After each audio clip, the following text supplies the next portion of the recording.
আসসালামু আলাইকুম প্রিয় ভাই ও বোনেরা, আশা করি সবাই ভালো আছেন।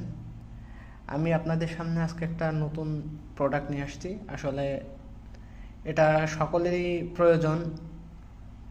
যে সমস্ত ভাই বোনেরা বিশেষ করে গোলাপ যারা লাগান, যাদের বাগানে শখের গোলাপ আছে, গোলাপ গাছ খুব ভালোবাসেন, তাদের জন্য এটা খুবই প্রয়োজনীয় একটা ওষুধ। তো গোলাপ গাছের ক্ষেত্রে দেখা যায় যে গোলাপ গাছ শুকায়, উপর দিক থেকে শুকায় শুকায় আসে, নিচ দিক থেকে শুকায় যায়, ফলে এক সময় কি হয়, পুরো গাছটাই মারা যায়।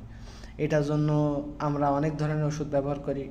অনেকে নেট থেকে দেখে দেখে দেখে অনেক ছত্রাকনাশক ব্যবহার করে, কেউ ম্যানসার ব্যবহার করে, কেউ সাপ ব্যবহার করে, আরও বিভিন্ন ধরনের আসলে কীটনাশক, ওই ছত্রাকনাশক ব্যবহার করেন আপনারা।